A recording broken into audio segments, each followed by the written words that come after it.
Hi, ಎಲ್ಲರಿಗೂ ನಮಸ್ಕಾರ. Welcome back to my YouTube channel ಶ್ವೇಬವಿಸ್ ಬ್ಲಾಗ್. ಇವತ್ತಿನ ಈ ವಿಡಿಯೋದಲ್ಲಿ ಬಾಣಂತಿ ಆಹಾರಗಳು ಅಂದರೆ ಬಾಣಂತನದ ಸಮಯದಲ್ಲಿ ಬಾಣಂತಿಗೆ ಯಾವೆಲ್ಲ ಆಹಾರಗಳನ್ನ ಕೊಡ್ತಾರೆ, ಯಾವ ಸಮಯದಲ್ಲಿ ಕೊಡ್ತಾರೆ, ಬೆಳಗಿನ ತಿಂಡಿ ಆಗಲಿ, ಮಧ್ಯಾಹ್ನದ ಊಟ ಆಗಲಿ, ರಾತ್ರಿ ಊಟ ಆಗಲಿ, ಮತ್ತು ಈ ಬಾಣಂತಿ ಸಮಯದಲ್ಲಿ ಯಾವೆಲ್ಲ ಆಹಾರಗಳನ್ನ ತಿನ್ನಬಾರ್ದು, ಹಾಗೆ ಯಾವ ಎದೆ ಹಾಲು ಹೆಚ್ಚುವಂಥ ಆಹಾರಗಳು ಯಾವ್ಯಾವು, ನಮ್ಮ ಮನೆಯಲ್ಲಿ ನನಗೆ ಯಾವ ರೀತಿ ಆಹಾರಗಳನ್ನ ತಯಾರಿಸ್ಕೊಡ್ತಾರೆ ಅಂಥೇಳಿ ಈ ವಿಡಿಯೋ ಮಾಡಿದ್ದೀನಿ. ಯಾರಿಗಾದರೂ ಈ ವಿಡಿಯೋ ಹೆಲ್ಪ್ ಆಗ್ಬೋದು ಅಂಥೇಳಿ ಉದ್ದೇಶ. ಯಾರಿಗಾದ್ರೂ ಈ ವಿಡಿಯೋ ಇಷ್ಟ ಆಗಿದ್ರೆ ಪ್ಲೀಸ್ ಲೈಕ್ ಮಾಡಿ, ಹಾಗೆ ನನ್ನ ಚಾನಲ್ನ ಸಪೋರ್ಟ್ ಮಾಡಿ, ಸಬ್ಸ್ಕ್ರೈಬ್ ಮಾಡಿ ಅಂತ ಕೇಳ್ಕೊಳ್ತೀನಿ. ಬನ್ನಿ ಹಾಗಿದ್ರೆ ವಿಡಿಯೋನ ಸ್ಟಾರ್ಟ್ ಮಾಡೋಣ. ಬಾಣಂತಿಯರಿಗೆ ಹೆಚ್ಚಿನ ಪೋಷಕಾಂಶಗಳಿಂದ ಕೂಡಿದ ಆಹಾರಗಳನ್ನ ಕೊಡಬೇಕಾಗಿರುತ್ತೆ. ಮುಂಜಾನೆ ಫಸ್ಟ್ ಡ್ರಿಂಕ್ ಬಂದು ಇದು ಜೀರಿಗೆ ಮತ್ತು ಮೆಂತ್ಯ ನೀರು. ರಾತ್ರಿಯೇ ಜೀರಿಗೆ ಮತ್ತು ಮೆಂತ್ಯನ ನೀರಿನಲ್ಲಿ ಹುಣ್ಣಿ ಹಾಕಿಟ್ಟು ನೆನೆಸಾದ್ಮೇಲೆ ಬೆಳಿಗ್ಗೆ ಎದ್ದ ತಕ್ಷಣ ಇದನ್ನು ಚೆನ್ನಾಗಿ ಕುದಿಸಿ ಆ ನೀರನ್ನು ಫಸ್ಟ್ ಕುಡಿತೀನಿ. ಆ ನಂತರನೇ ಸ್ನಾನಕ್ಕೆ ಹೋಗೋದು. 3 ದಿನಕ್ಕೊಮ್ಮೆ ತಲೆಗೆ ಸ್ನಾನ ಮಾಡಿಸ್ತಾರಲ್ವ, ಸ್ನಾನ ಮಾಡಿಸಿದ ದಿನ ರವೆ ಗಂಜಿನೇ ಕೊಡೋದು. ರವೆ ಗಂಜಿ ಕಾಫಿ ಬ್ರೆಡ್ ಬದಲಾಗಿ ರವೆ ಗಂಜಿನೇ ಸ್ನಾನ ಮುಗಿದ ತಕ್ಷಣ ರವೆ ಗಂಜಿ ಕುಡಿತೀವಿ. ಬೆಲ್ಲದ ಕಾಫಿ ಮತ್ತು ಬ್ರೆಡ್ಡು ಇಲ್ಲ ಬೆಲ್ಲ ಮತ್ತು ಶುಂಠಿ ಹಾಕಿದ ಹಾಲನ್ನು ಕೊಡ್ತಾರೆ.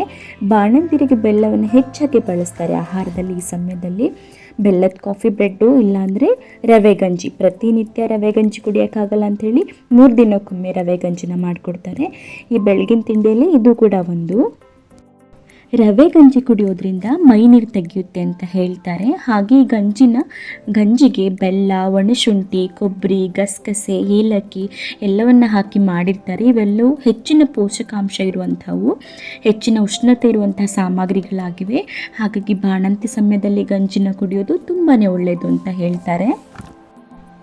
ಹಾಗೆ ರವೆ ಸಬ್ಸಿಗೆ ಸೊಪ್ಪನ್ನು ಬಳಸ್ಕೊಂಡು ಉಪ್ಪಿಟ್ಟನ್ನ ಮಾಡಿಕೊಟ್ಟಿದ್ದಾರೆ ಬೆಳಗಿನ ತಿಂಡಿಗೆ.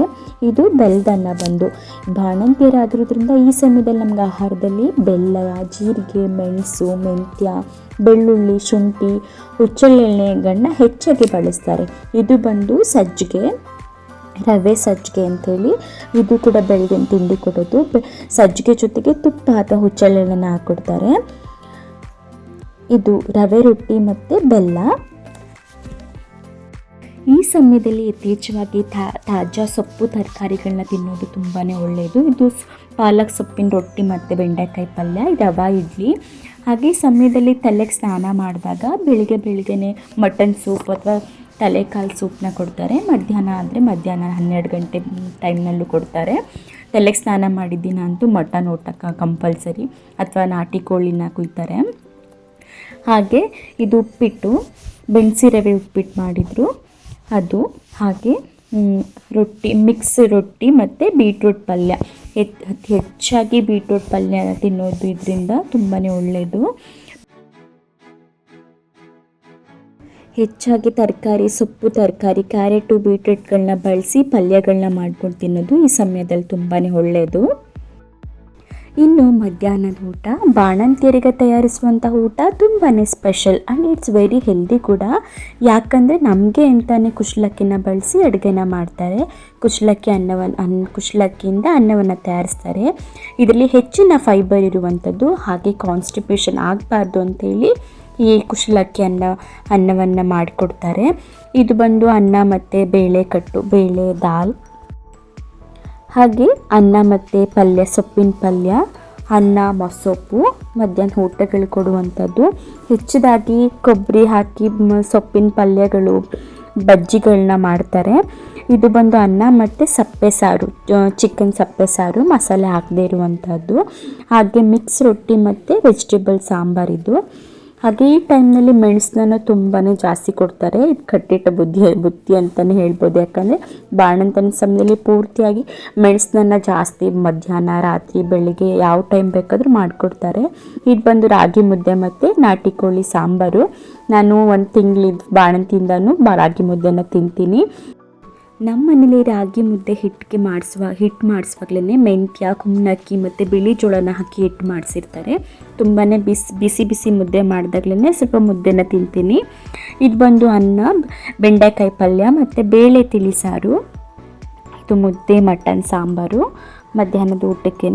ಹೆಚ್ಚಾಗಿ ಮಧ್ಯಾಹ್ನದ ಊಟಕ್ಕೆ ಬೇಳೆ ತಿಳಿಸಾರು, ತರಕಾರಿ ಪಲ್ಯಗಳು ಮತ್ತು ಮೆಂತ್ಯ ಬಜ್ಜಿ, ಮೆಣಸಿನ ಬಜ್ಜಿ, ಜೀರಿಗೆ ಬಜ್ಜಿ, ಸೊಪ್ಪಿನ ಪಲ್ಯಗಳನ್ನ ಮಾಡಿಕೊಡ್ತಾರೆ.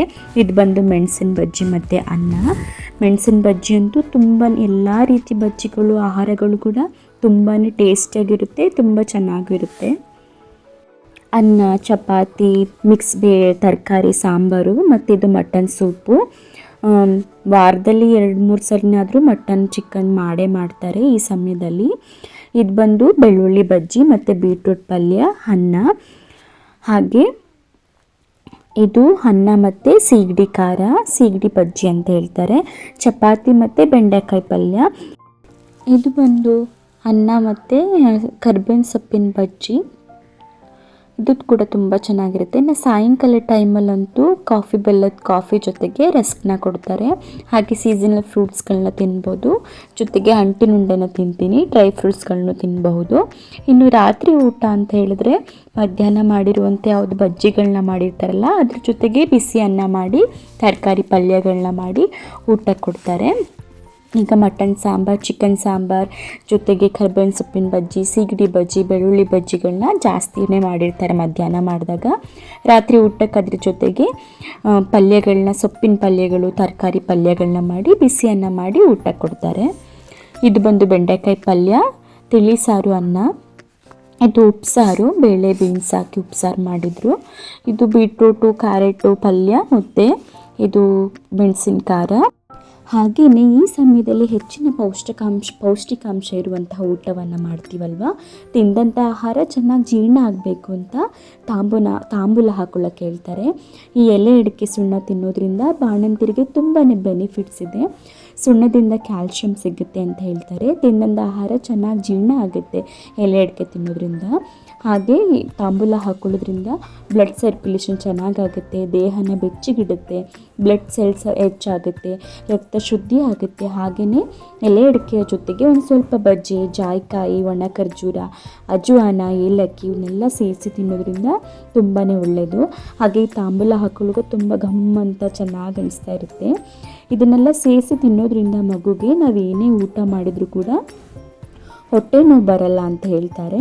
ಜೊತೆಗೆ ಊಟ ಮಾಡಿದಂಥ ಊಟನೂ ಚೆನ್ನಾಗಿ ಜೀರ್ಣ ಆಗುತ್ತೆ, ಚೆನ್ನಾಗಿ ಮೈ ಇಡುತ್ತೆ ಅಂತ ಇದ್ರ ಉದ್ದೇಶ. ತಾಂಬೂಲ ಹಾಕೊಳ್ಳುವಂಥ ಉದ್ದೇಶ ಆಗಿರುತ್ತೆ. ಇದು ಬಾಣಂತಿಯರು ಮಾಡುವಂತಹ ಬೆಳಗಿನ, ಮಧ್ಯಾಹ್ನದ, ಸಾಯಂಕಾಲದ, ರಾತ್ರಿಯ ಊಟದ ರುಟೀನ್ ಆಗಿದೆ. ಇದು ನಮ್ಮ ಕಡೆ ಈ ರೀತಿ ಆಗಿದೆ. ನಿಮ್ಮ ಕಡೆ ಯಾವ ರೀತಿ ಇದೆ ಅಂತ ಕಮೆಂಟ್ ಮೂಲಕ ತಿಳಿಸಿ. ಈ ವಿಡಿಯೋ ನಿಮಗೆ ಇಷ್ಟ ಆಗಿದೆ ಅಂತ ಅಂದ್ಕೊಳ್ತೀನಿ. ಪ್ಲೀಸ್ ಲೈಕ್ ಮಾಡಿ, ಸಪೋರ್ಟ್ ಮಾಡಿ, ಸಬ್ಸ್ಕ್ರೈಬ್ ಮಾಡಿ. Thank you so much.